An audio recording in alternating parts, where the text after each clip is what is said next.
Hello and aloha. My name is Susan Campbell, and you are viewing me here in Maui at my home, which is absolutely beautiful. You might be able to even hear the surf and the wind. And I'm here to share with you Essential Cuisine. It's a multimedia project which shares many different culinary methods for you to put into your life. We have a subtitle of Essential Cuisine, and it's The Journey from Seed to Soul. And just a little bit of history about myself, and you'll understand why I named it that. I'm the co-author of the Healthy School Lunch Action Guide and a new book called Raising a New America. The Healthy School Lunch Action Guide was published in the mid-1990s, and during that time I was a raw food chef. You know, I really wasn't a practicing raw food chef. I didn't go around and teach it, but I knew it well. And I actually did create some education for some major hotel chains and work with some private schools where I put on big events, and I actually made all the food and the sprouting and the blending. But what I found out about raw food when I experienced it, and like I said, this was the mid-1990s when it was very odd, that it was one of the most beautiful dietary regimes I had ever been on in my life. I literally thought I'd died and gone to heaven. It was so delicious, so rich, so vibrant in color. And I just could eat all the things that I used to think were forbidden, like avocados and nuts and seeds and all of those things that really give us nourishment. So during these periods in the mid-1990s, I had that experience. And then I began to learn a whole lot more about fats and oils. And over those years, I started to see how things were really progressing worse, and that people just didn't understand the essence of the changes that we really need to make in our diets. There's just way too much fast food, as many of you know, and way too much junk food. But what do we do about that? Where do we start? Where do we make changes? Well, I came up with 4 different things which I thought were the most important. Number 1, get the sugars and refined foods out of your life. Sugary colas and all those things, they are just ruining our bodies on so many different levels. If you would just do that and put whole sugars and high fiber fresh fruits into your life instead. Number 2, get bad fats out. That would mean hydrogenated fats and many of the highly processed fats. Those things don't do anything but make us fat and make us probably very grouchy too, and don't do one thing for our bodies.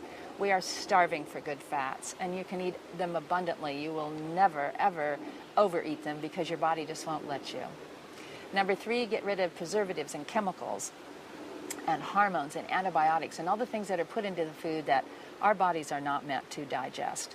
Now, certainly on occasions we can, but if you would just focus on those 3 things, you would notice a radical difference in your diet. You notice a radical difference in the way you feel, your energy level, the way you look, and you would be so much far more healthier and be able to maybe defend off any kind of diseases that might be coming your way. And also, you would have, and you would be giving your family, if you have that opportunity, a mental, physical, and emotional balance. Because our bodies are not separate from our emotions, and our emotions are not separate from our thoughts. And this is one system, just like the earth. And this system needs to be kind of ticking and running all together. And so if you feed it and nourish it, it's going to perform a lot better for you, and you're going to have a much healthier and happier life. So 2 of our DVDs are an introduction into raw food cuisine. And the reason I'm introducing this to you, because I know it can be a rather challenging cuisine when you're not used to it. But really, it's quite simple, because it is one of the coolest ways to get natural sugars into your life and a lot of nuts and seeds and good fats. Another area that we're going to go into is my ala oils, which is all about fats and oils. Those delicious, delicious flaxseed oils, pumpkin seed oils, coconut oils, and all of the things, all of the oils and fats that your body is absolutely craving. An Essential Cuisine, this journey from seed to soul, is really about the seed. You know, the seeds are the fresh foods that we get from the earth. The nuts and the seeds and the plants and the greens and the fruits and all of those things. Just like we are a seed that are growing, and our children are a seed that are growing, and we must nourish them. And this seed to soul is really all about our soul. And you know, we need to be happy and be able to cope with the many challenges that life gives us and the many gifts, because it is a gift to live in this body and to experience life. And that's what essential cuisine is all about, the essence of the cuisine, the essence and the essential foods that you need to put in your life. And I think you'll have a lot of fun with essential cuisine because it's going to give you a variety of methods and techniques that you have probably never seen.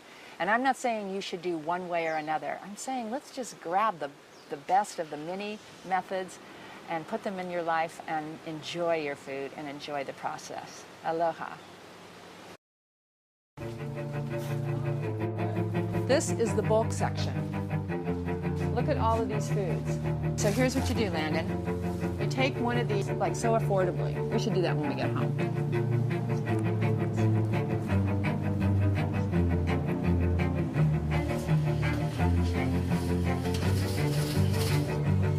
Yeah, we're gonna get some of these. Whoa. Okay. Nice. Gorgeous. Huge. Yeah, have you ever seen those before?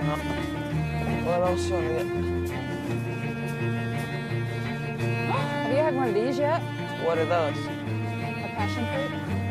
Oh, passion We fruit? have to get some.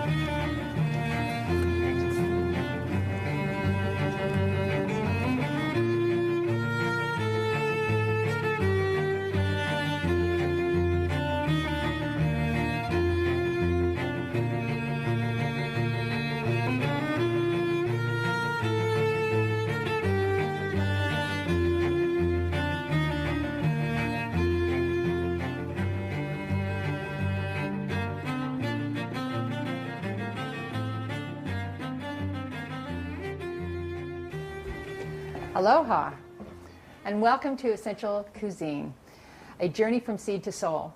In this first segment, we are going to cover raw food basics.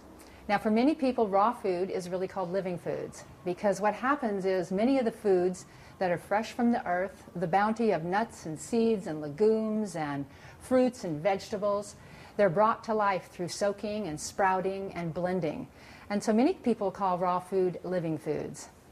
And what was really unique for me is that I learned raw food cuisine, and I learned how to prepare it, eat it, and incorporate it into my life in 1991. And since then, here we are in 2006, we have many companies that are making raw food already ready for us, and we don't have to be making them all the time. But what's fun is to learn how to make them because it's really great for the whole family to participate in. Kids love to make them because they love to see things grow and sprout. And besides that, it is the most amazing tasting food I ever enjoyed. And I enjoy many kinds of foods, but I'll tell you, raw food, I don't think anything has ever awakened my senses like raw food has. First of all, the smells that come out, as you'll see as we go along, you won't be able to smell them, but when you start making these foods at home, you will get an idea of the fresh, vibrant aromas that come through the blending and the sprouting and the juicing. And then the sight of them. I mean, look at the colors of all of these foods. And just in where the camera has shown you, we just have a variety of many foods. And the colors are so beautiful. And in many of the dishes, you'll mix many of these together. And what we're going to cover in the very beginning is very, very simple food so that you can just get an idea of how to proceed in your own kitchen. Secondly, the taste is absolutely astounding because for the first time you'll taste foods in a completely different form, which just gives a new variety to some of the things we get bored with in our lives now. One of the things that's very important about raw food is your equipment and getting your kitchen ready. Most of our kitchens have microwaves and they have toaster ovens and they have toasters and they have blenders and all of this kind of equipment that is used for everyday eating. But in raw food, it's important to have the right equipment and to kind of have your kitchen set up for it, and it'll be a lot easier for you. So we're going to cover each one of those basic segments, but first I just want to give you an overview of the different equipment. First of all, a Vitamix, if you can get a Vitamix or a really great blender, that is absolutely essential. This particular machine does more than just make smoothies and blend. This can ground nuts and seeds, it can make nut butters. It's an incredible machine, and it's very strong and works very fast. A food processor is a must for raw food cuisine for some of the same reasons. There's a lot of blending that you'll see that we're going to do while we're practicing together. A juicer, this particular juicer is a Champion juicer. We're going to use it because it does so many different varieties of performances in the raw food cuisine. You can actually make juice out of it. You can make sorbets and nut butters. A grater, that's another must. We'll be showing you how to use a grater. These are things that your kids can use as well. A coffee grinder. We use a coffee grinder quite a bit for our nuts and seeds. And also knives. Knives are extremely important. I'm using a kin onion shun. Kin onion shun? I'm using a kin onion shun. This is a super steel knife. And what's really cool about it is I think this is the knife that Alton Brown uses, and he's my favorite chef on the Food Channel. But this is clad with 16 layers of high carbon stainless steel, and it's got a D-shaped handle that keeps it from twisting. You will love this knife, and we'll have a lot of fun with it as we proceed on to the segments. And then we're using these. These are called the Kamachi knives, and they're a fluorinated resin coating over stainless steel. These knives are so light. We have used these in our kids' camp when we teach, when I taught at Laguna Culinary Arts, and we would have the kids come in and they would have a different color knife for each of them. Now the knives weren't really designed for children and for one, you know, for the boys to pick the blue and the girls to pick the pink, but that's what we did at the culinary school, and it was a big hit. These knives are nice and light and they're great for kids to use, but I'm saying kids that have been trained on knives because they are quite sharp. They're very light. They are colored because they're used for different things and designed. This particular knife is designed the pink knife is the knife that's for meat, and the green knife is for vegetables. The blue knife is for fish, and then the nice long yellow knife is for bread. And we'll talk more about these as we move on into the segment. But I love these knives, and that's why we're using them, and this one is like one of the only knives you need in your life. Also, what we'll want to use is a dehydrator. If you don't have a dehydrator, you can use your oven on a very, very low temperature, or you can also use the sunshine if you have a hanging kind of device, and if you happen to live a place like we do in Hawaii where it's very warm. But we have a Excalibur food dehydrator here. It's got 9 trays. When we do our dehydration section, you'll learn more about it. Wonderful dehydrator with a timer on it. I want to highlight just a few more foods, because as people that have been eating raw food, we have found out too that even people that are into dairy can now have food that is raw. This is from Organic Pastures in California, and now we're making raw unpasteurized milk, cream, cheese, and even butter. And this raw dairy is wonderful when it's cultured. And speaking of cultured foods, we also have sauerkrauts that are cultured, and these foods are raw, and they're cultured while they're raw. They're not pasteurized. And what that means is we pasteurized our food for many years because we felt a need to, because of the way some of our food was being made. And it's not just that anybody was careless, but we needed to really keep our food clean and not have germs. So the reason that I'm using some of these products here is that these people and these manufacturers are going to the utmost care to provide food for you that has not been pasteurized, which is often much easier. This food has been so carefully handled and processed and cultured so that it is high in friendly flora that is so healthy for your body.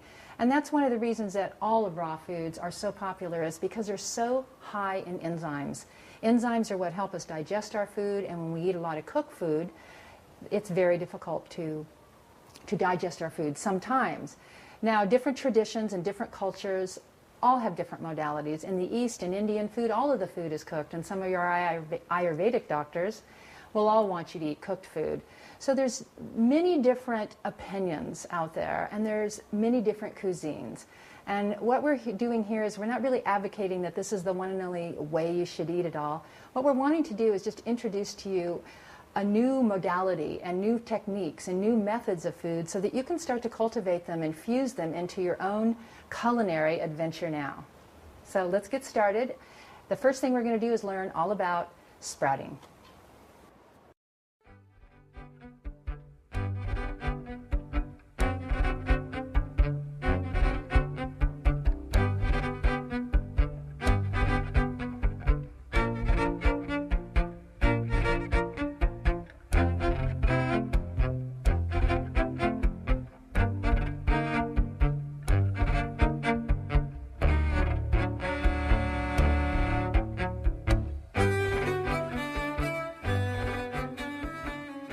Okay, welcome to our first segment, which is all about seeds. We're going to start out with seeds. In our next segment, we're going to talk about soaking nuts and some other things, but right now we're just going to stick with some seeds. There are so many varieties I can't even tell you that you can use, but basically what I want to give you is an idea of what seeds look like and how they transform themselves through the soaking and sprouting process. We're going to start out here with chickpeas or garbanzo beans, which many of you know. As you can see, these beans right here are hard as a rock. We could just throw them through something and they would hit the wall and just make a big noise.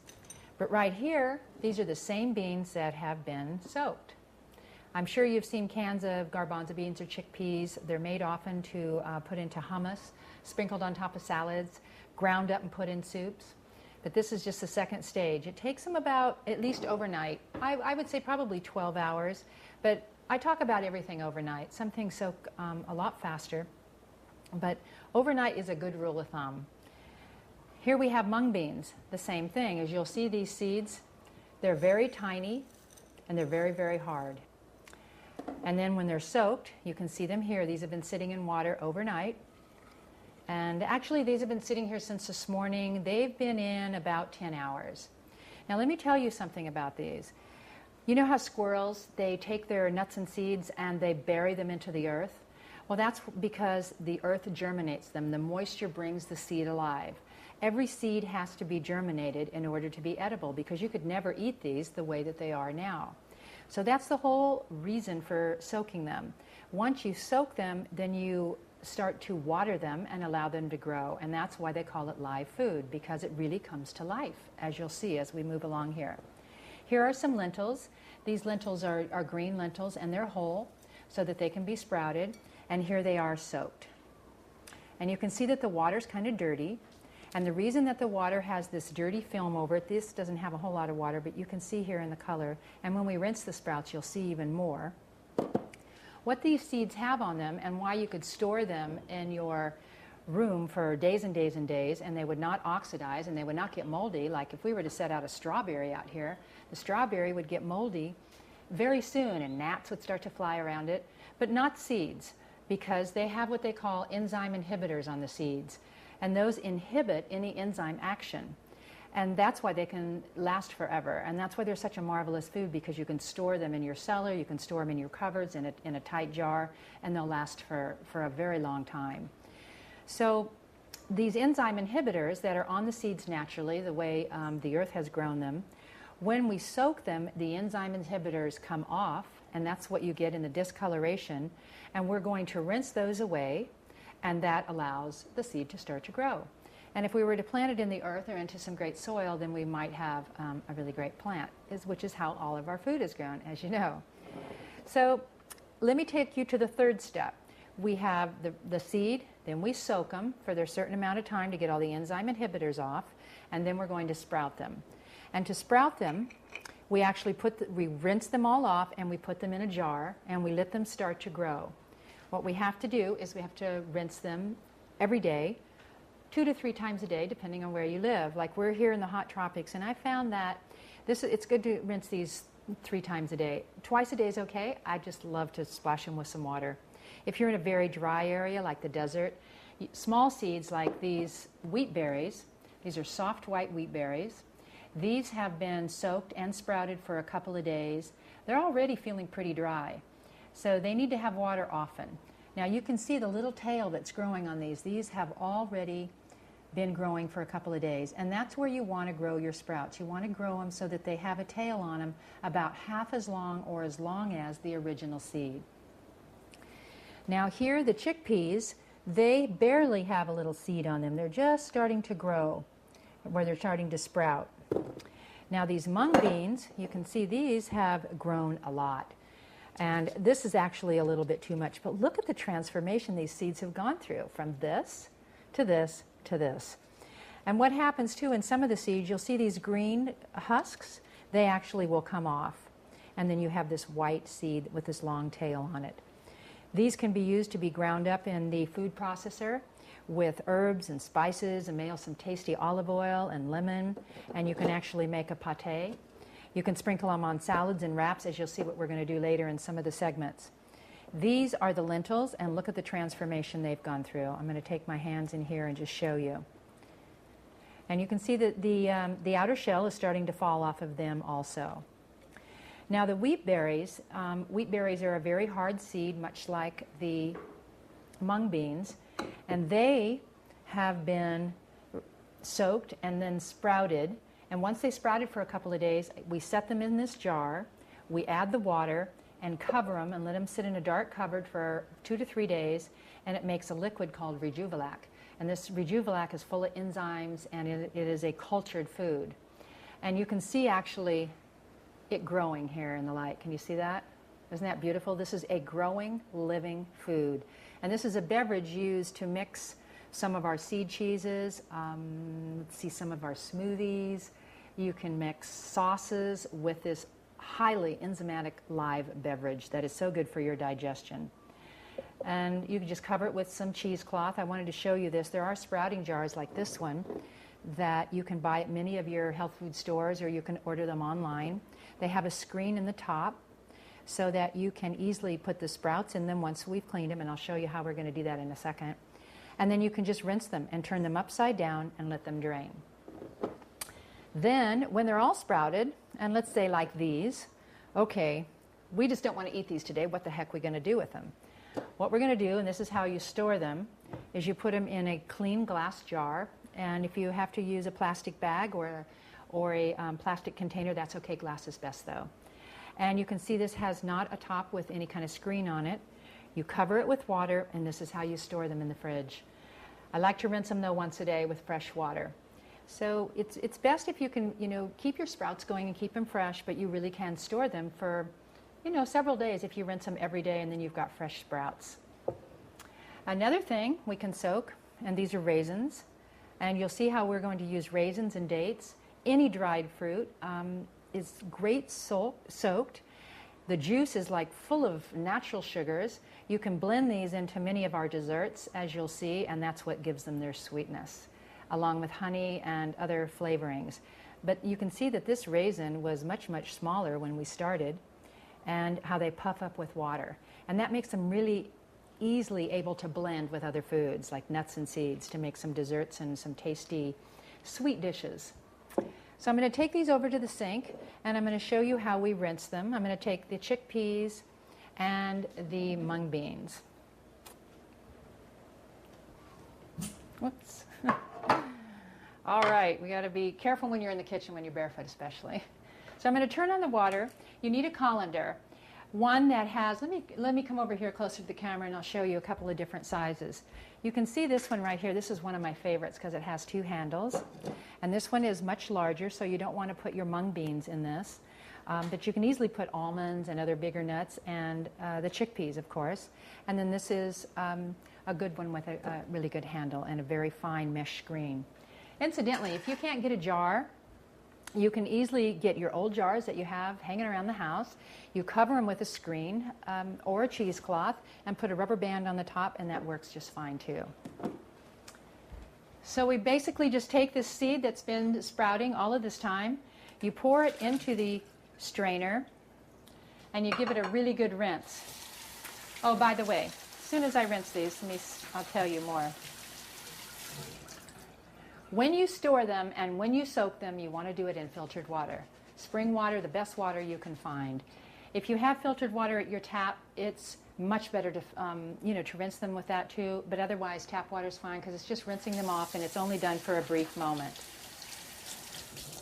Now, another thing you can do if you don't have a sprouting jar and you're just wanting to sprout some really quickly is I'm going to get a bowl over here.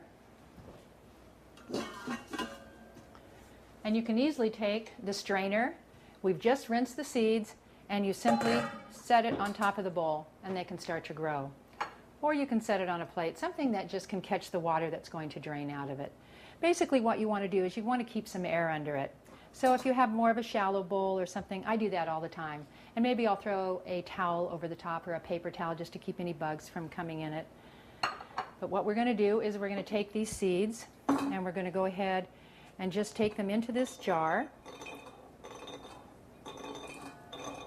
And once we put them in the jar, then we just put the lid on, and they can begin to sprout. Whoopsie, we lost a couple. I have a friend that said her grandmother would never ever lose a seed. She was so good at sprouting. So then you put the lid on, and if you're using a screen lid and a rubber band, that works too, but these are so easy. I love using these. And you put it somewhere that it can drain, and that's all there is to it. Now these seeds have already been draining, and they've already been grown, as you can see. I don't know if you can see, but the tails are really long on those. But I'm going to show you. So let's say you started soaking these in the morning, and you've come at night, and you're getting ready to go to bed. You're simply going to fill this up and give it a really good rinse. Turn the water off and let it rinse like this, and just let it drain out. Now you can stand here and hold it, but if you have your kitchen set up for it, all you have to do is put it into the rack. These racks work great, but as you can see, this is dripping onto the sink, so it's nice to put a plate down so that it can catch the water. And another nice thing to do, if you were to read some sprouting books, you would read both of these things I'm about to tell you, is to cover them. Some of the books say they need to be sprouted in the dark. Others don't say anything. I've done both. It seems to work well in both ways. So I think that's all for this particular segment. Remember, when you soak the sprouts, that you cover them with water. You put a tight lid on them, and you put them in the refrigerator, and then you have to take them out once a day and change the water, and remember to use filtered spring water. Okay?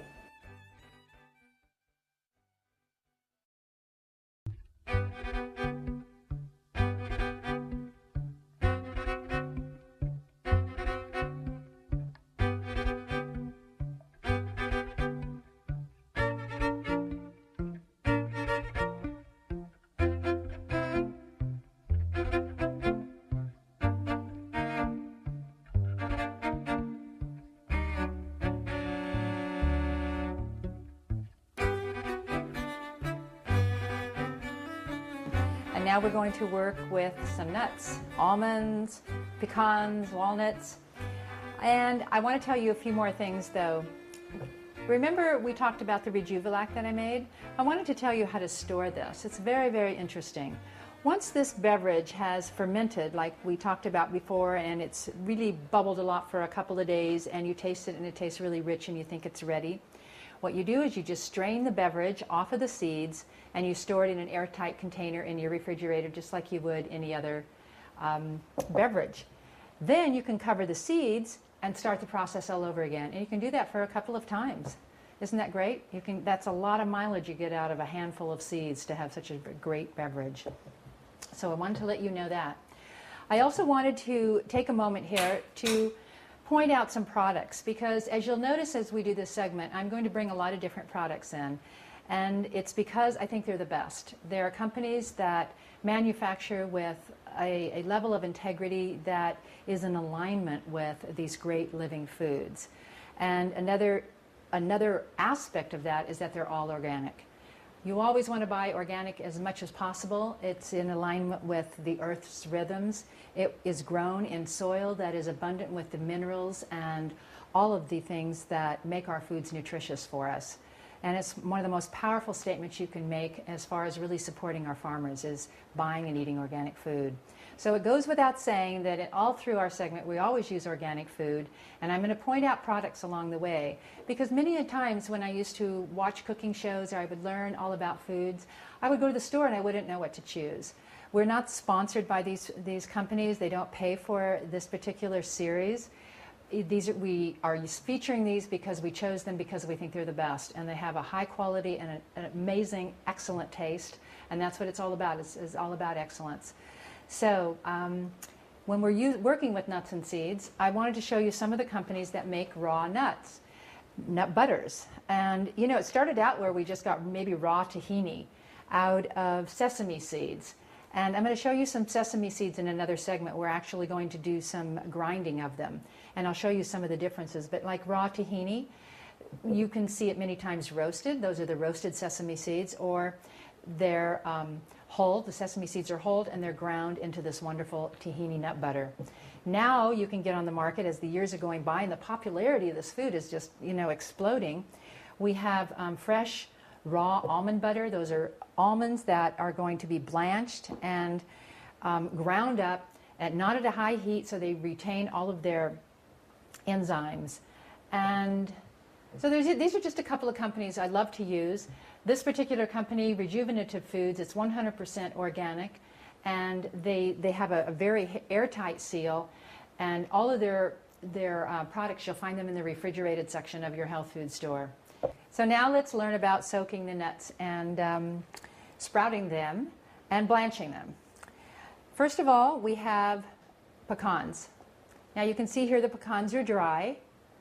And then on these pecans have been soaking for quite some time. You can see that the water is a lot dirtier, or darker, I might say.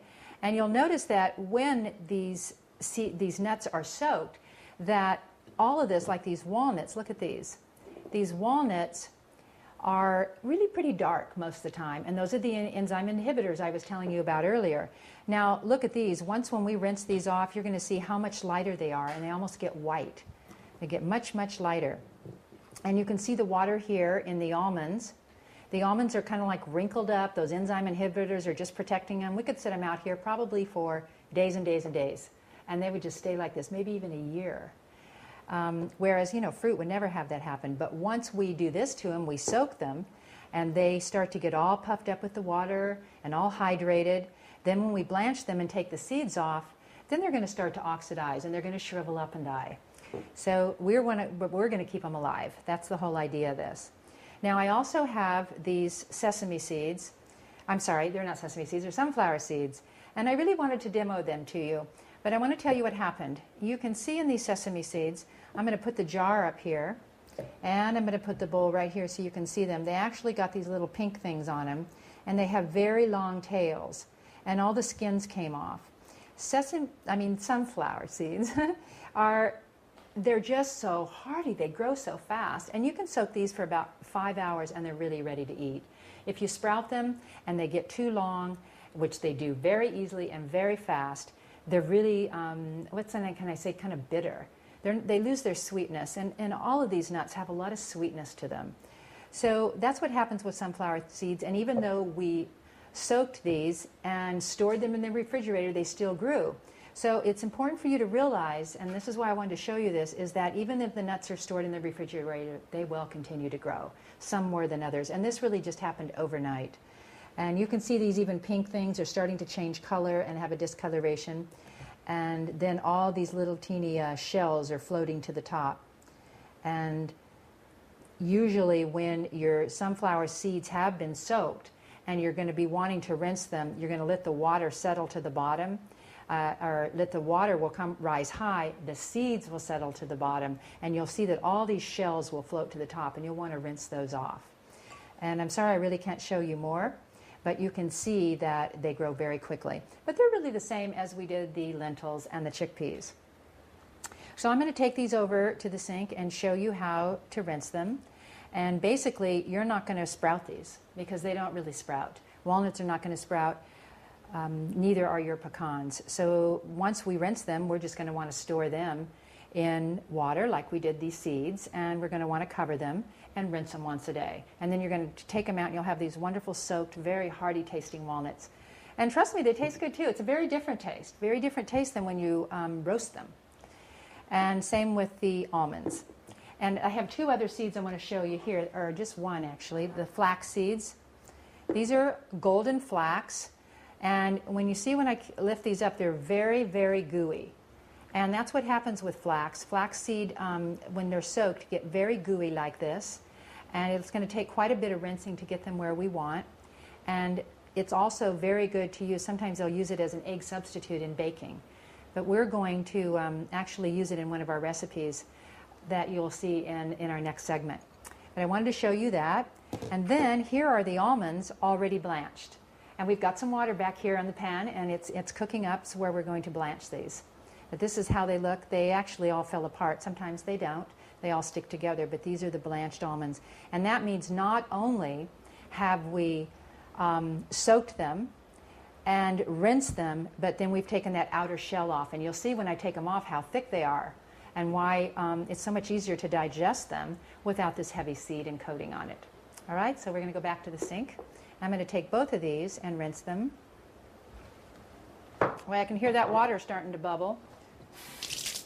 Now I want you to see all of this brown water that comes off of these as I pour it into the colander, or into the strainer. See how dark that water is? And these are the almonds.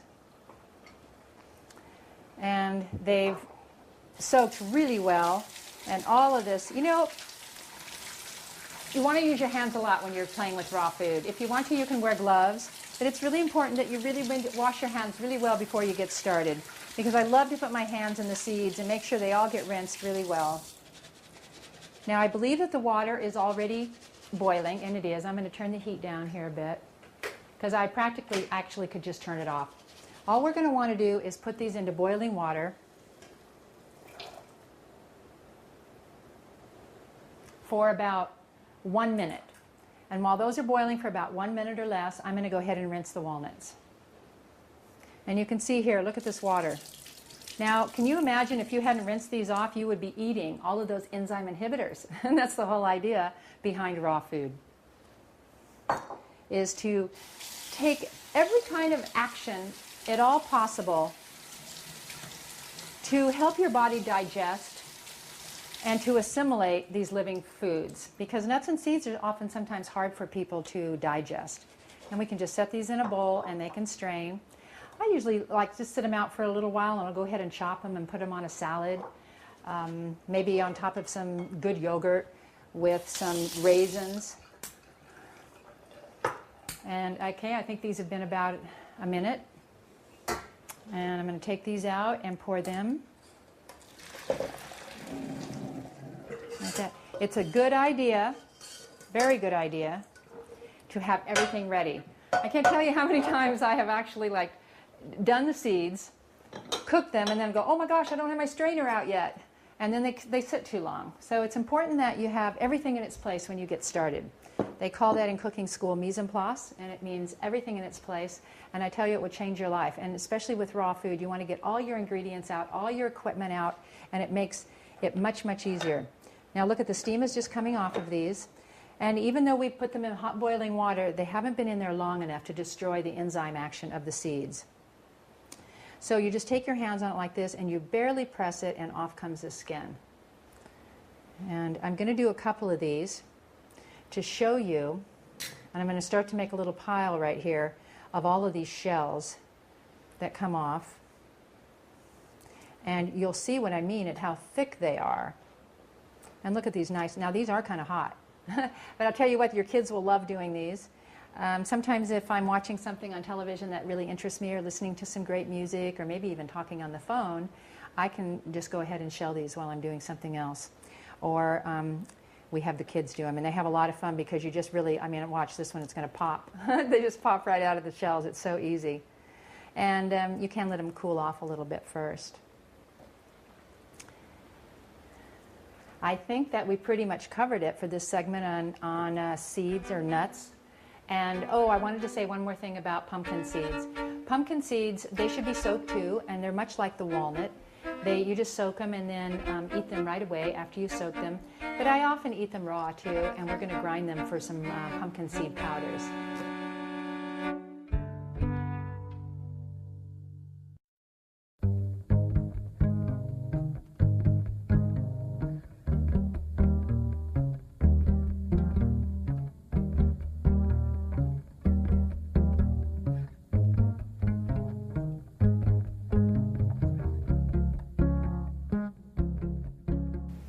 Now for juicing. When you juice your vegetables, we're just going to juice some carrots today to show you how to just put them through the juicer, because the reason we chose carrots is because everybody loves carrot juice, or most people love carrot juice. It's very, very sweet. And we're going to use the carrot pulp in a salad dressing that we're going to make, and we're also going to dehydrate it in some cookies. So we're just going to juice the carrots. But I wanted to show you lots of these other foods and how the carrots look when we juice them. These have been washed very good. They may not look beautiful, not like you'd get in a restaurant or something, but the skin, again, is very important. It has a lot of antioxidants and phytochemicals that are just essential for our cell growth and health and vitality. And so we want to keep the vitality of the food in its integrity. So we make sure that we wash them really good, but we don't cut off all these ends because that's another area where it does have some essential nutrients.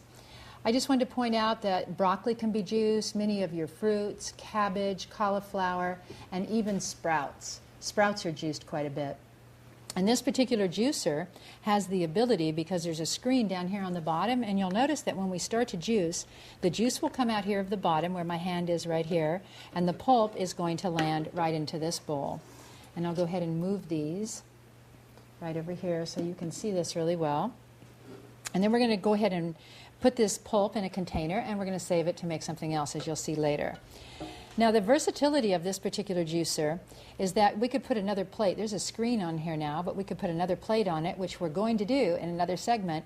And so when the food is put into the top, it's actually going to it's actually going to go on.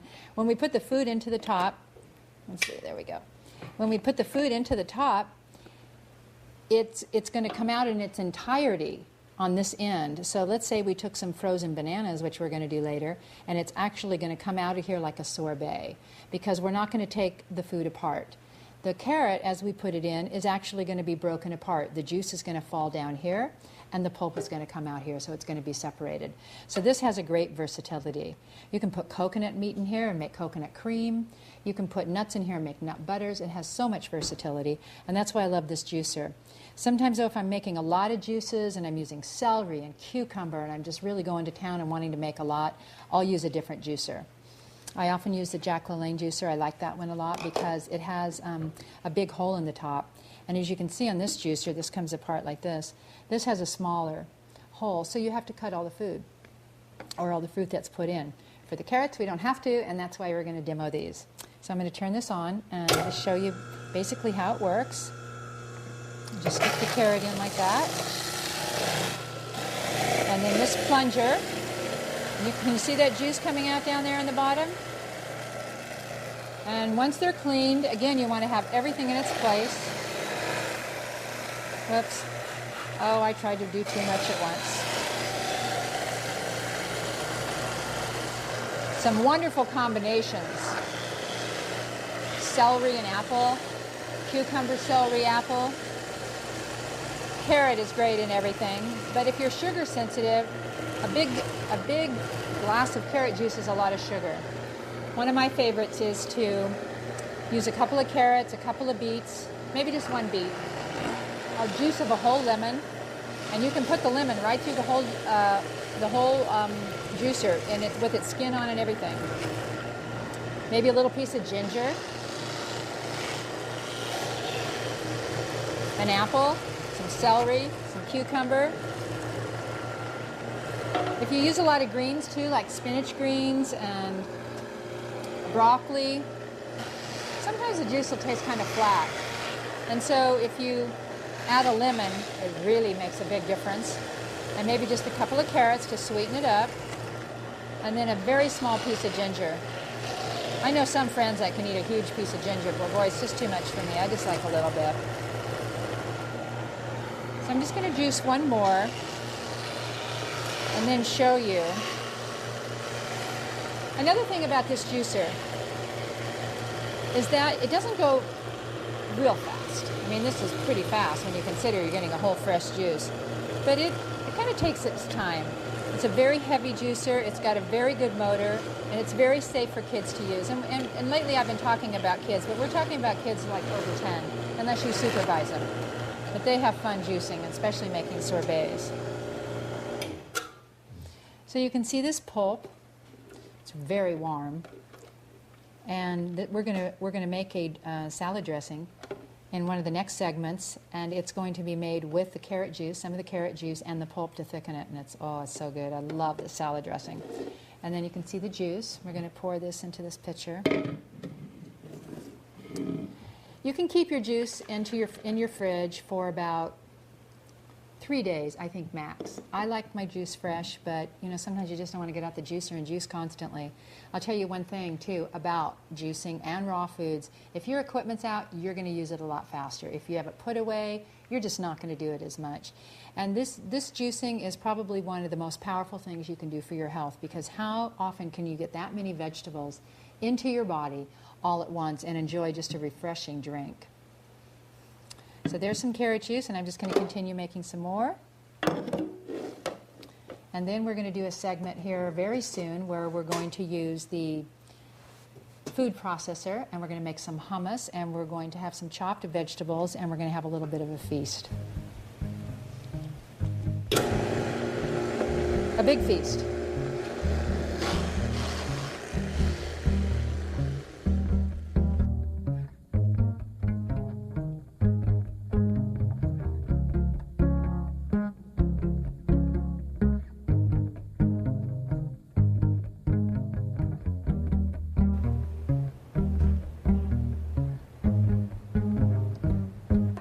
I'm going to take you through a little bit more of a journey through with seeds and nuts and a little bit more equipment. I'm going to introduce to you sesame seeds. These are hulled sesame seeds. And remember I mentioned earlier that some of the sesame seeds already have the hulls on them. I'm sorry, these are unhulled. These are hulled. You know, we've been going back and forth on this set ever since we've been starting this. Are they hulled or unhulled? And I've often gone into stores and said, you have hulled sesame seeds, and they think I'm saying whole sesame seeds.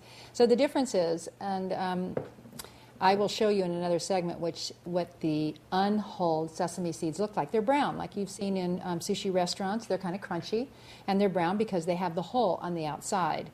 And we're actually going to make some sesame milk later, and you'll see that we're going to use hulled sesame seeds in that. But these, I mean unhulled, these are hulled sesame seeds, which means the hulls have been taken off. Okay, so we're going to take the hulled sesame seeds and we're going to grind them in a coffee grinder. Now, coffee grinders are pretty sensitive and they work great for coffee, but as you know, even coffee beans have oil in them, and so do our seeds. So sometimes coffee grinders, I think it's really good to have a couple of them if you're going to grind a lot of nuts and seeds, because it's great to have one for coffee so you don't have to clean it all the time, and one for your seeds. So we're just going to put about half of them in there, or fill it to about halfway. You simply put the lid on and grind it up. I can show you here. And it just grinds up really nice and soft, like a soft powder, and it kind of looks like snow, creamy colored snow. But the point is that you get now a nice soft powder that you can sprinkle on vegetables, and we're going to sprinkle it on a dish we're going to make here with the grater. Now, if we were to keep grinding this and we had great, huge, heavy equipment, we would make tahini, and that's how tahini's made. Now, I'm going to do the same thing. I'm not going to clean the grinder because just for the essence of time with all of us, I wanted to show you these two different pumpkin seeds. These are pepitas. They're green. These are what you'll find around in most of the stores in the U.S., and these are from Austria. These are Austrian-grown, pure green pumpkin seeds. And later on, we're going to show a wonderful roasted pumpkin seed oil made out of these seeds. But we're going to grind, I'm going to grind these, the pumpkin seeds, and just show you how to make a nice powder that's wonderful to sprinkle on salads. Again, just a quick spin. And then you have this great green powder.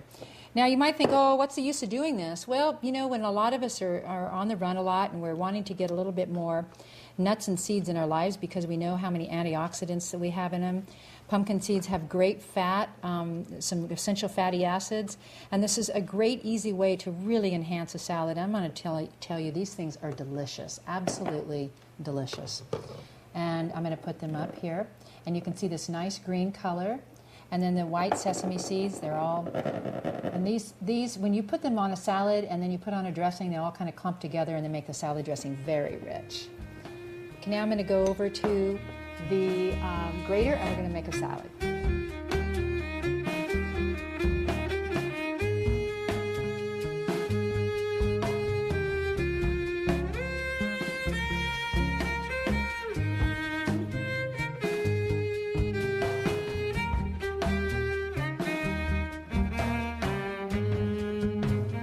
I love to have a candle burning when I'm in the kitchen.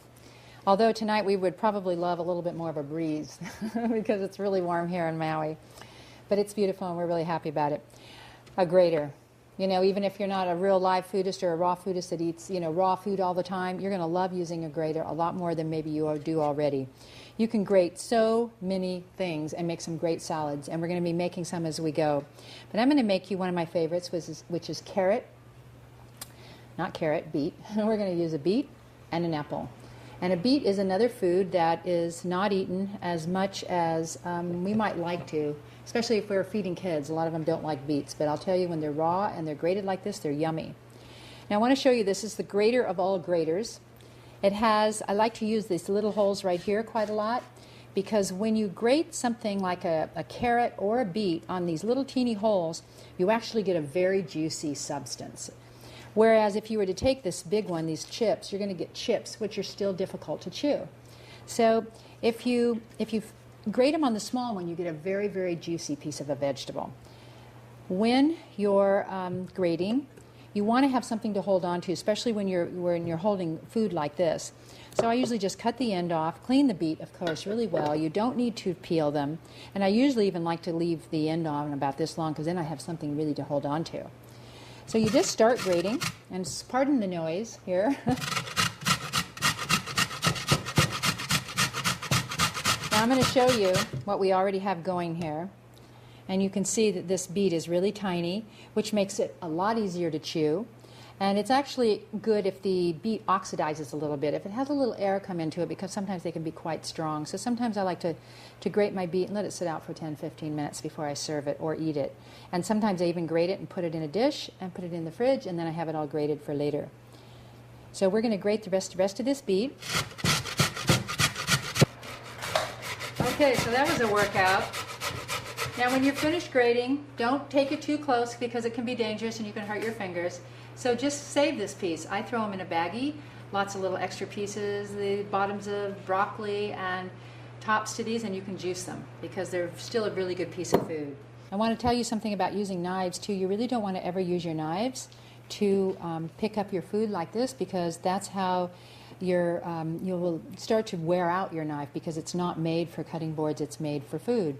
So it's really good to use the back of your knife to scrape your food into anything off the cutting board. Now we don't need to clean the cutting board, because our next dish is going to go right in here with the beet, and that's an apple.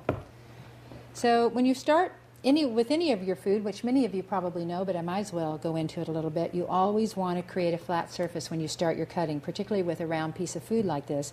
So I've already cut off the top, which creates a flat surface for me. So all I have to do is turn it upside down like this, and on my flat surface, and I can go ahead and cut that in half. And then we'll core it, and we'll grate it. And now, the reason that I'm not cutting this more, like we often do when we take the core out of an apple and cut it into pieces and then cut the core off, is I like to have something to hold in my hand that's nice and big when I'm grating. So, and we don't need to peel the apple, although you certainly can if you want to. But the peelings have a lot of antioxidants in them, that's really, you know, when you look at all the different colors of food, you have the yellow for many of your squashes, and oranges for your carrots and your oranges, and apples you've got these red. All of these colors mean different nutrients, and that's why it's so important to get a variety of colors into your life, whether you're juicing or eating whole foods or whole vegetables. And most of us don't eat enough vegetables because they're simply kind of, we don't know what to do with them, or they're hard to chew, and we don't maybe get a variety because we'll have our favorites. But that's why I like to leave the skins on, because I think the skins are really taste good, and I think they're probably really good for me. Now you notice that many times when you grate an apple, you would probably use that bigger slate, but here we're going to use the small one, which really almost makes a whole applesauce. Now it's down to the skin. I'm going to toss that. Now look at this nice juicy apple. Look how juicy that is. There is so much juice here on the board that it's almost like, you know, applesauce, like I said. I'm going to go ahead and put it right in here. Now this particular dish, I love to use these Washington apples. They are so sweet and so tasty. And when you have something like a beet, you're going to want something that's nice and sweet. And I'm going to go ahead and, I got to core this one. And sometimes if my apples are small and I have a really big beet, I will actually use 2 apples because I like it really sweet. And if you're feeding it to your kids, you might want them to have 2 apples because they might not like the idea of eating raw beets. But you'd be surprised how many really like them. Now you notice too, while I'm grating this, I want to tell you a little bit about this bottle of wine sitting next to me. Wine's raw, right? It hasn't been cooked. It's actually been fermented for a very long time and very carefully. But what's important about wine to know is that this particular wine has organically grown grapes. And there's a difference between organic wine and organically grown grapes wine. And the difference is that organic wine may not be from organically grown grapes. In the labeling laws with the USDA, organic wine means that it doesn't have any sulfites in it. But all wine has sulfites in it, even in its natural process of fermentation.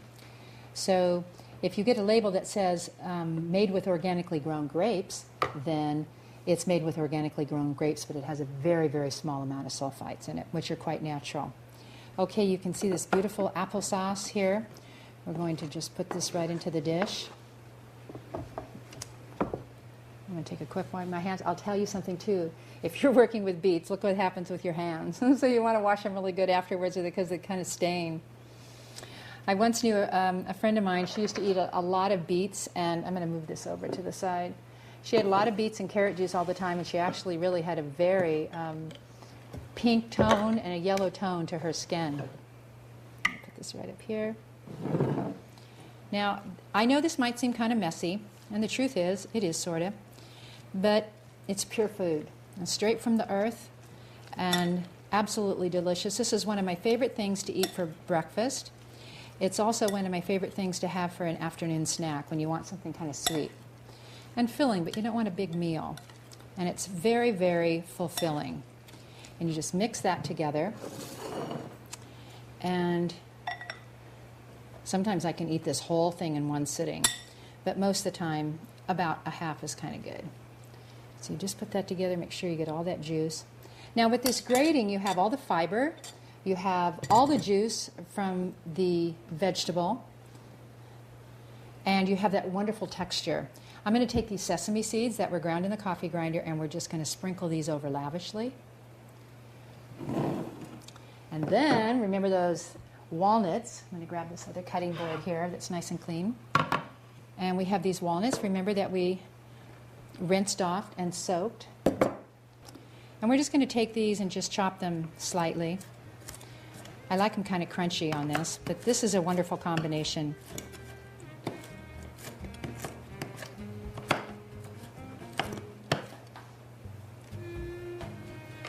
And we're just going to take these walnuts and sprinkle them on top. Now you can also set these in small little dishes and serve them in little serving sizes like that. And they're wonderful for any afternoon snack, maybe an appetizer before a meal, or maybe your salad, or your breakfast, however you'd like. Normally I don't enjoy beets that much, but this is actually pretty tasty. You like it? Yeah. All right, good. How about you, Paul? Normally I love beets, and this time I also love to eat them. And they're sweet beets. Okay, Olivia. Good. Definitely the apple. Olivia. Yeah, it makes it sweet, huh? You give it all. Now, Olivia, what did you think it tastes like? The earth. She could taste the dirty taste, the dirt. And, it's like when you do a lot of wine tasting, you learn to taste the soil. That's everything about wine. You get to taste a region. And when there's idiosyncrasies from winemakers, the essence of it and the originality of it is that you're tasting a region. And every region has different soil. And that's the same way it is with our foods. Most of us aren't eating really from the soil and eating foods that are grown, like particularly this should taste. She's going to be a great wine connoisseur because she can taste the taste of the earth from the beet because it grew in the earth and it came straight out and we grated it. We didn't cook it. So right, you have a great palate.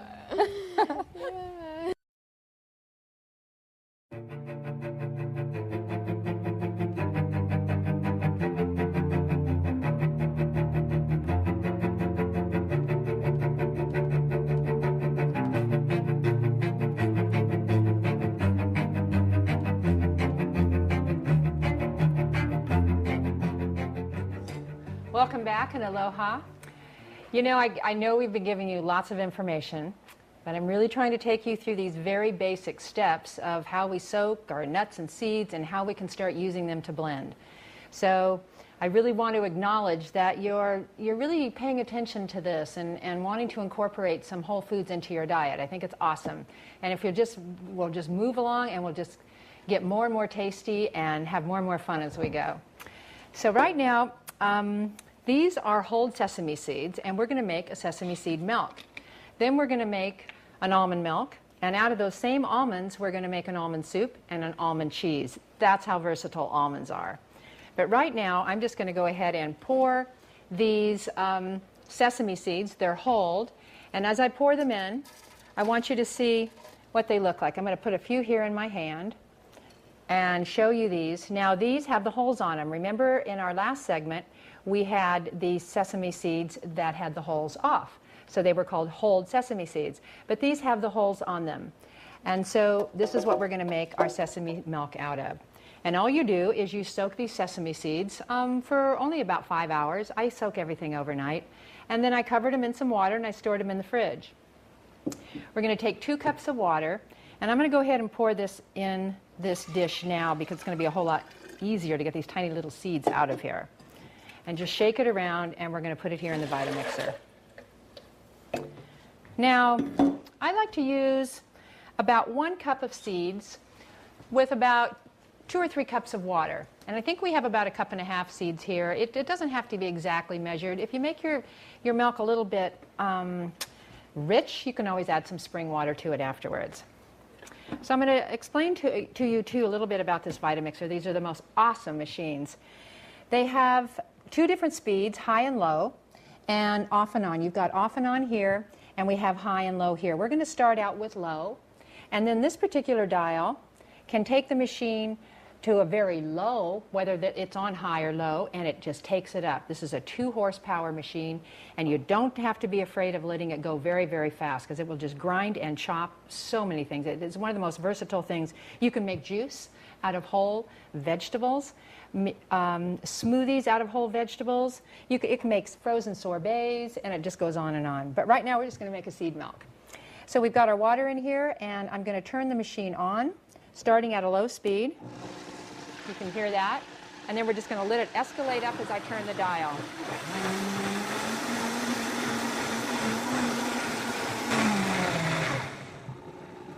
And see how that goes way down really low? Isn't that nice? So there we go. Now it's just a matter of straining it. There's a couple ways to get the lids off. These are such a nice tight seal. You can stick a spoon right under it, under the spout, and pop it off that way, or you just squeeze it with your hands. Now what we're going to do with the sesame seeds, and you don't have to do this with all milks, as you'll see in the almond milk, but in this particular milk, the holes are not the healthiest to have in your body. Because remember when we talked about enzyme inhibitors and why we blanch the almonds, we actually took that outer shell off. Now this is pretty thick. I could probably have used a little more water. And I'm going to do that. I'm going to pour this back in. And I'm going to take this and just kind of spoon it down here a little bit. I probably had, at least 1.5 cups seeds in here. I've got a towel down here. Dry my hands. And I'm going to put a little bit more water in his. And I'm going to tell you why. It's because this would have worked fine, but it would have been very thick for the milk to go through. And when we're making a seed cheese, that's exactly what we want. But we're not making a cheese now, we're making milk. So I'm going to pour a little bit more water in here, and you'll see the difference of how much easier it will work. And you know something, you can find recipes for this, and we have them on our website too, and in my Essential Cuisine cookbook. But something about recipes. They're a guideline. I can't even follow my own. I'm changing them all the time. I'll go, I think I'll try this. And so, don't be afraid to experiment. So we're going to turn the machine on, turn it up. And I don't need to mix it much now.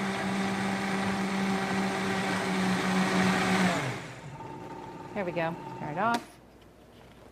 Squeeze the lid. Now you'll see how much easier this is going to pour in this time. Pour through.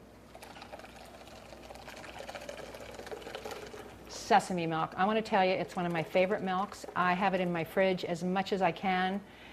It's a little bit of time to do it, but you know, you're not buying a milk like in the store in those aseptic packs. Those things are all pasteurized and boiled, and even though they're a good food source when you don't have time to make your own, can you imagine just having fresh sesame milk? This is so loaded with calcium and other great nutrients. Besides that, it's alkaline and it's fabulous on your tummy. If you have any kind of acid indigestion or any problems with digestion, I love the sesame milk. It's great on cereal, and I love the flavor. I really do. Now you can see I'm just stirring this. I just keep stirring it, and the more I kind of stir it and press on the strainer. I like to use this particular kind of strainer. And when you get strainers, make sure that you get good, sturdy equipment. Because if you're using a strainer that's flimsy and you're pressing on it like I am here with the spoon, I'm just pressing down, and look at how much more milk I get out of here. Isn't that great? And sometimes it's kind of difficult to press it, and I don't want to keep ruining my strainer, because if I do this several times, I'll start to bend the screen. So actually what I do is I just take a nice big handful of this. And you know what? I'm one of these people that loves getting my hands in the food. I scrape it over to the side. I take a big squeeze like this, and I just squeeze it right out of my hands. And we're going to be doing that with some other foods too later on. And I go ahead and discard this pulp. This pulp is not good for anything. Remember when we made the carrot juice and we're going to use the carrot pulp? Well, that's carrot fiber, and carrot fiber is great for you, and so are many of your fruits. But this particular pulp, you don't want to eat this. This is like the almond shells. This is just shells that were there to protect the seed and keep it for its longevity and its ability to keep the food safe and not go rancid. When you have these seeds, these have precious oils in them. Many of you are familiar with sesame oil. Imagine what you're getting in this milk. You are getting every single, not just the oil, but every single other element that this luscious seed has to offer. And I would say that these last, I like to do, I'd say like 5 days at the most. I like everything fresh, so I try to, drink it in by like 4 days or so. Now look at this beautiful milk. You can just pour it in a container, put a lid on it like we did many of the other containers, and store it in your refrigerator, and you have this beautiful milk. Wasn't that easy? A little messy, but easy.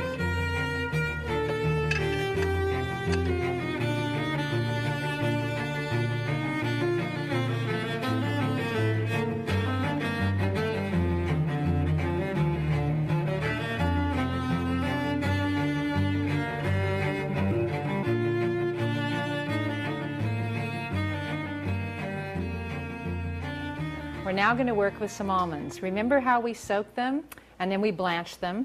Well, here we've got 4 cups of nicely blanched almonds. Now, if we wanted to, we could make a milk just like we just did with the sesame milk. You could do the same thing with sunflower seeds and make sunflower milk. There's a lot of different variations you can make, and many of your seeds can be made into the same milk we just made with the sesame milk. What a lot of people like to do is add a little sweetener too. You might want a little bit of maple syrup, a little bit of raw honey. I personally am a honey fanatic, so I love raw honey, particularly if I can get it from the local region where I happen to be. In the islands here, we have some great honey. And maybe a little stevia if you're sugar sensitive. And stevia is a natural herb that's a sweetener that we're going to be using in some of the other segments.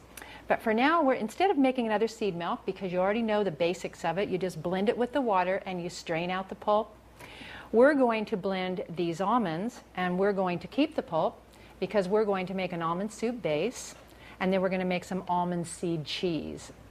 And we could be making the same seed cheese or the same soup base with another nut, like it could be, or another seed. We could be using sunflower seeds.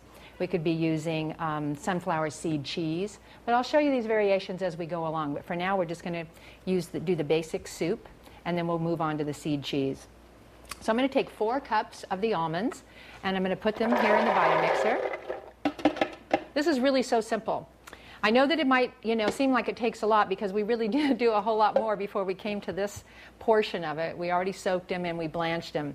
But you'll learn, as you move along to learn these things, you just learn to maybe take one recipe at a time and just start to incorporate it into your life. Like sometimes before I go to bed at night, I just kind of think, oh, I'm in the mood for some almond milk or an almond soup base. And I'll just like pour a bowl of almonds, stick them on the sink, pour some water on them, and go to bed. And then the next morning or day when I have time to blanch them, then I blanch them. Then I might store them and make the soup later. Or you can certainly make the soup right after you blanch the almonds and soak them. But you don't have to do it like all at once, but you do have to plan ahead. So we're going to put the 4 cups of almonds, so that is going to call for 4 cups of water. And the reason this is a little bit thicker is because we're wanting a soup base and we want a seed cheese. So we want it to be heartier, and we're going to keep all the pulp of the nut. Now, remember, we have already really taken the skin off of the almonds, so we don't have to go through the same process that we did with the sesame milk and pour it through and grab that pulp out, because this has all been done. So this is purely good food. So we're going to blend it. And I wanted to show you the tamper that comes with the Vitamix. It actually will go down and will not hit the blade, and it stops right here at the top so that you can always kind of work your food if you're using whole fruits. You'll see too later.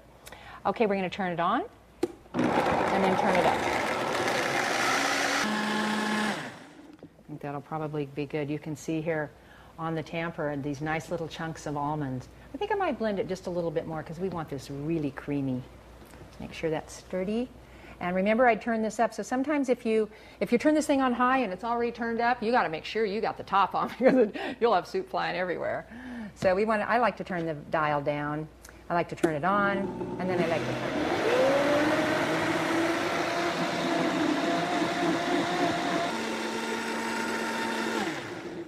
on. All right, now while this is freshly mixed, I'm going to go ahead and pour out half of it right now. I'm going to pour out about, there we go. That's about half. Look at that. Was that beautiful? Did you see that?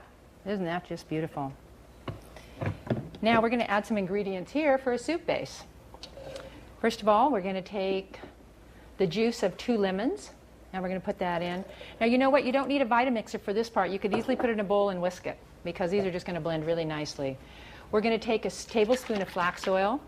Now, even though we're using raw, this is a raw recipe because our nuts are raw. Barlean's is my favorite oil, my favorite flax oil, and I'll tell you why.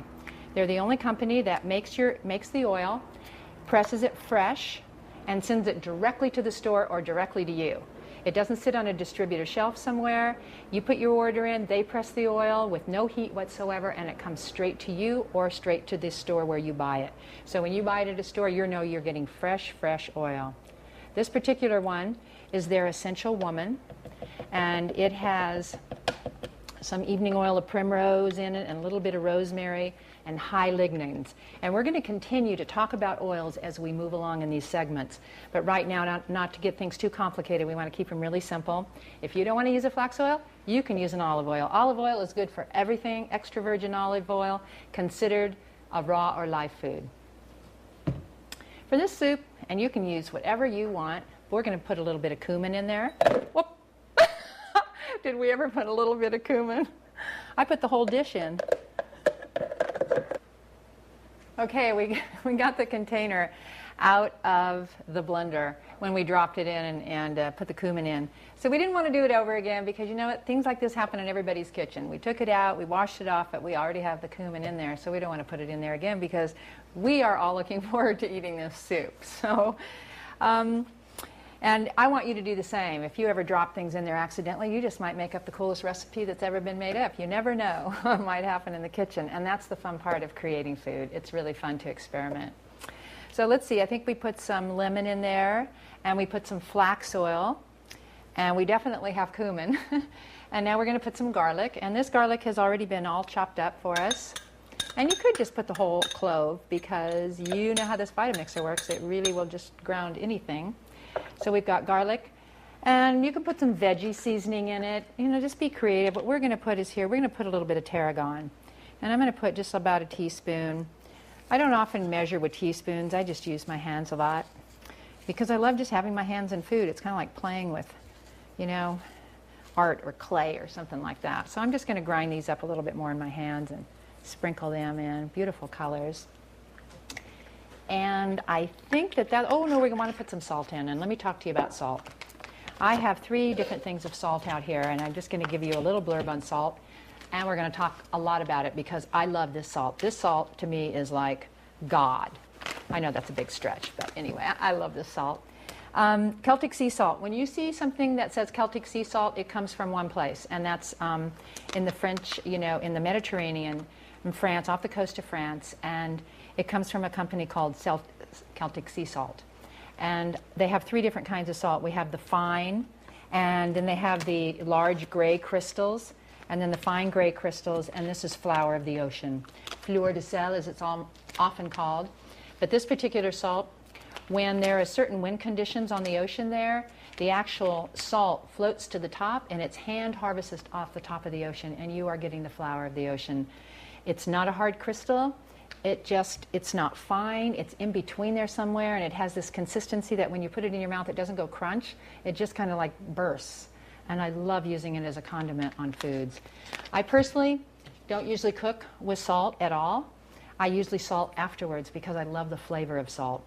And I have a friend that told me, never on top of, always in. But my motto is kind of never in, always on top. But with this particular soup, we're going to go ahead and put it in, because it's really going to enhance the flavor a lot. And we're going to put about a half a teaspoon in. A lot of raw food, if you go to some raw food restaurants, a lot of people think it's too salty. Yeah, this is a half a teaspoon. And it can be. Sometimes they'll use a lot of tamari and a lot of salt and a lot of, excuse me, a lot of salt, a lot of tamari, maybe a lot of liquid aminos, Bragg's liquid aminos, to flavor things, because they might think it needs more of that. I personally don't. There's other ways to flavor things. A little cayenne might be fun in this, depending on who's eating it. You might want to spice it up with maybe a little bit of a hot pepper. Use your imagination. Now we're going to go ahead and put the top back on here, and we're just going to give it one little quick swirl. I'm going to turn it down, turn it on. It's not going to take much.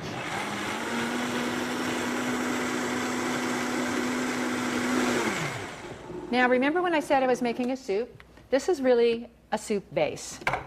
This particular base, I'm going to go ahead and pour it in here. Look at that. Is that beautiful? We're going to make 3 nice bowls of it. Oops.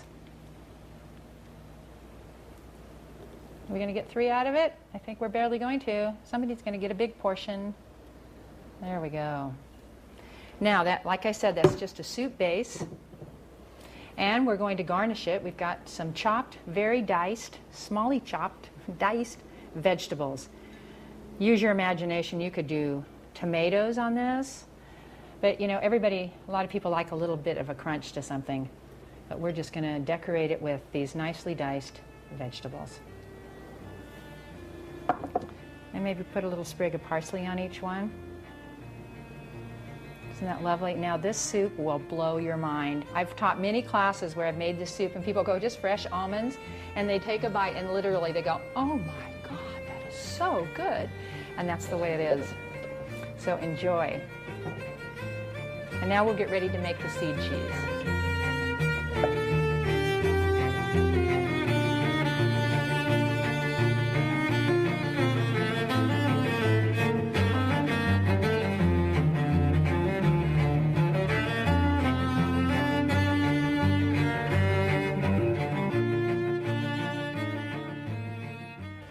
Okay, now if you thought that was cool, we're going to get even better. It's so much fun to play with these. These particular little bags are called seed cheese bags. You can buy them at most health food stores. You can get them online. You can also, if you don't have them, you can use cheesecloth. It's a little more difficult because you're going to have to create a bag and tie a knot at the top if you use cheesecloth, but it does work. And many of you who are already chefs, you know that you use cheesecloth many times to strain things. So this is all you need to do.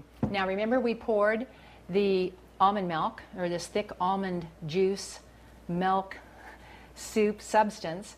It's just raw almonds and water, and all we really have to do is pour it into this bag. Now if you were using sesame seeds, or not sesame seeds, but sunflower seeds, you would do the same thing. The first time I tasted almond milk, I just thought I had died and gone to heaven. I just could not believe how good it was. Whoops, I'm just losing my grip here. You want to make sure you hold it nice and tight. Now you can see what's going to happen is all of this juice is going to slowly fall out and just strain right through it, and the pulp is what's going to remain in there. And then this cheese will start to form. And it just takes overnight. If you do it in the morning, it'll be ready in the evening. And later on, we're going to use this seed cheese on some fun roll-ups. But for right now, this is all you have to do. Now, as you can imagine, what am I going to do with this thing now that I've been holding it? You can't hold it forever. You're going to have to hang it somewhere. Now, we're going to go hang it over near the kitchen sink, and you've got to hang it with a bowl underneath it because it will continue to drip. One of my favorite things to do is right after I do this, I let it sit for maybe about 5 more minutes, and then I drink this juice right up. And then I let it sit. I don't particularly care for the juice that sits there overnight, but it's good too. It's certainly good. When you get done, you will have the most, we'll show you on camera. We'll show you the seed cheese that this makes, and it is just luscious, kind of like the consistency of a cottage cheese, but it's not lumpy like cottage cheese, but it's kind of that same thickness. Now, if you wanted to, what you would do when you finished with this, you could add a lot of these chopped vegetables like we did in these soups. You could finely chop them, add some spices, mix them all together and put them in the refrigerator, and then you would have a veggie seed loaf. There's so many variations you can put to flavor this. And you could actually flavor this, instead of making it plain, you could put lots of spices in it. You could make like a southwestern flavor and put some chili in it and some cayenne. You could make an Italian flavored seed cheese, and all those flavors would stay right in here and just go ahead and ferment overnight. So stay tuned, and we will show you this later after it's all ready to eat. Wasn't that easy?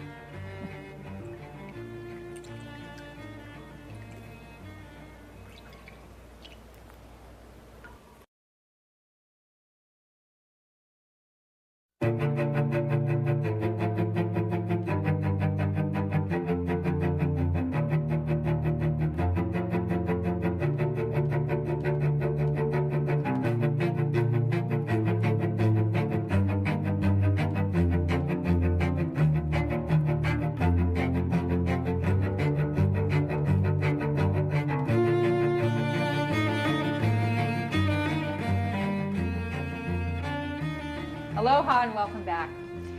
Now we're going to play with the dehydrator, which means we're going to be mixing some things in the food processor. We're going to be making some pizza dough. We've already made some crust. We're going to look at some fruits, and there's a lot of variations you can do with this dehydrator. Remember, we introduced it in the beginning scene. This right here is the dehydrator. It's an Excalibur. What you're seeing right here is all the trays that come out. This is a 9-tray machine. It has a timer up here and a dial to give your temperature. But basically it runs about from 95 degrees to 145 degrees. And what happens is the air circulates around the food at a constant pressure and a constant temperature. When you first put your foods in, however, they're going to be much lower of a degree. Like they're not going to bump up to 120 degrees if that's where you set it right off the bat. But they will slowly cook over time, and that's why they're continued to be living foods. So what we're going to do, I want to show you these trays first of all. Now these trays, we just dehydrated some apples on them, and you can still see we have some little pieces here. There's tons, you can make fruit leathers. You know the ones you get in the store that are all rolled up? You can make fruit leathers, and you can make dehydrated fruits. Bananas we have right here, we literally just slice these thin, and we put them on here. Now we didn't have professional cutters. We had all the kids cut these, and they had such a good time. Then they laid them on the tray, and the air circulated right through this screen, and we made these incredible sweet snacks. They are delicious, and these are apple bananas here on the islands. We did the same thing with the apples, and we cut them all by hand. And some of our teens had a really good time cutting these because they were practicing all their knife skills. Of course, we supervised. But these are all the apples that just laid right here. You can store them once they've been dehydrated to a very dry temperature. Once they have no more moisture in them, then you will just put them in a dish, put a lid on them, and put them in the fridge or put them in an airtight bag and store them, and they'll stay indefinitely for a long period of time.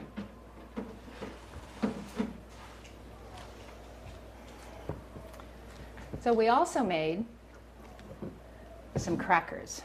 Now these are made out of flax seeds, some carrot pulp, some chopped peppers, some parsley. I threw quite a bit of herbs in them, and we made up these crackers. You can see how they look. We did them pretty thin because we wanted them to dehydrate shorter period of time, and we wanted them to be crunchy, and we're going to serve them later with the hummus. These particular pizza crackers we're going to enjoy later, and this is what I'm going to demo to you right now. We're going to make these pizza crackers. There's so many different variations, and as you venture out into live food, you'll find many different cookbooks and many different recipes. I guarantee you, you will start finding your own. It's so much fun. These are the crackers. We labeled them and put them in an airtight dish, and these will just last forever, so that when you want to go make a sauce like we're going to in a few more segments, then you'll be able to just take these crackers out and they'll be all ready, and you just whip up the sauce, whip up a cream topping, and you'll have instant raw food, live food pizza. All right, here's the deal. I'm giving you kind of a complicated recipe here for these crackers. I mean, it's not really complicated, but it's a little bit to work with your hands. I mean, we all know it's pretty simple to cut these things and put them on a tray. So I'm not going to show you how to do that. But I'm going to show you how to do this because it's a little bit gooier and a little bit more to work with. So if we're going to start out with wheat berries. Remember in the first few segments when we sprouted some seeds, these are the wheat berries, and I think I showed them to you just like I'm showing them to you now. They've got a nice long tail on them. They've been stored in some nice cold water, and we're ready to ground these up and make a live food, raw food pizza crust. Can you even imagine? How awesome is that? I mean, it's really awesome. So we're just going to put those in the food processor. We're going to add some flax seeds that were also soaked. I remember when I was showing you how gooey they were. Well, we've rinsed all these off. They're still pretty gooey. Look at that. It's just really, really gooey. But this is what's really nice about flax seeds. When you use soaked flax seeds in a recipe like this, it binds it because of all of that gooiness. Remember I said that they're good to use as an egg substitute? Well, that's what we like about this recipe, or using these for crackers. Now we're going to put about 1/3 to 1/2 cup of olive oil. I'm going to go ahead and just pour some of this in. I'm going to leave some in case I need a little bit more. Remember, everything is always different. We've got about 2/3 to 1 cup of carrot pulp. Remember the carrot pulp we saved from the carrot juice? Isn't that a great thing to be able to use? Again, and then we want to put some seasoning in it. And we want to put some garlic in it. Here we go. We've got a whole bunch of garlic. Oh, this is the salt. All right, I'm going to take Italian seasonings. This is from Whole Spice. They make their seasonings very fresh. Wonderful company. I'm going to look how finely ground that is. Really a beautiful, very, very fresh Italian seasoning. We're going to add 5 cloves of garlic. And you know what? We didn't need to dice all of these, but I just wanted to show them to you all diced. They look so beautiful. And now we're going to blend this. And this is going to be our pizza dough.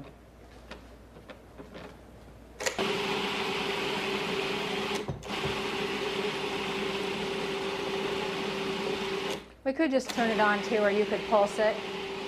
And it's just going to continue to just churn and churn like that. You see that really well?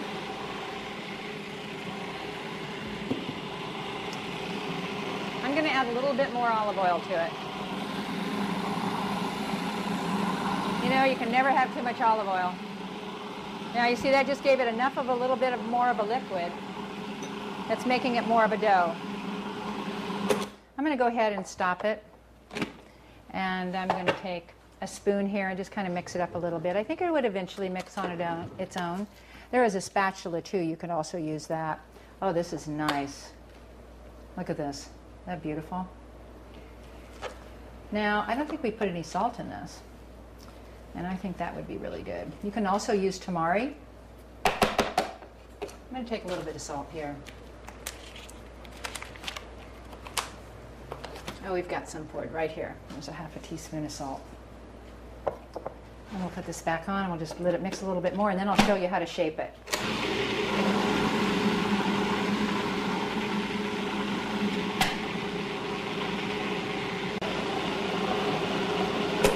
There we go.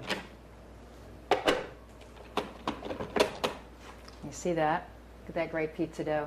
Those are all those live wheat berries. What a great, great food source. Now I'm going to introduce to you another, let me get this blade out here, because we're just going to use this. Instead of putting this into another bowl, why dirty another bowl if we don't have to? Put that right down here, and I'll put it in the bowl I have going here. Wipe my hands off.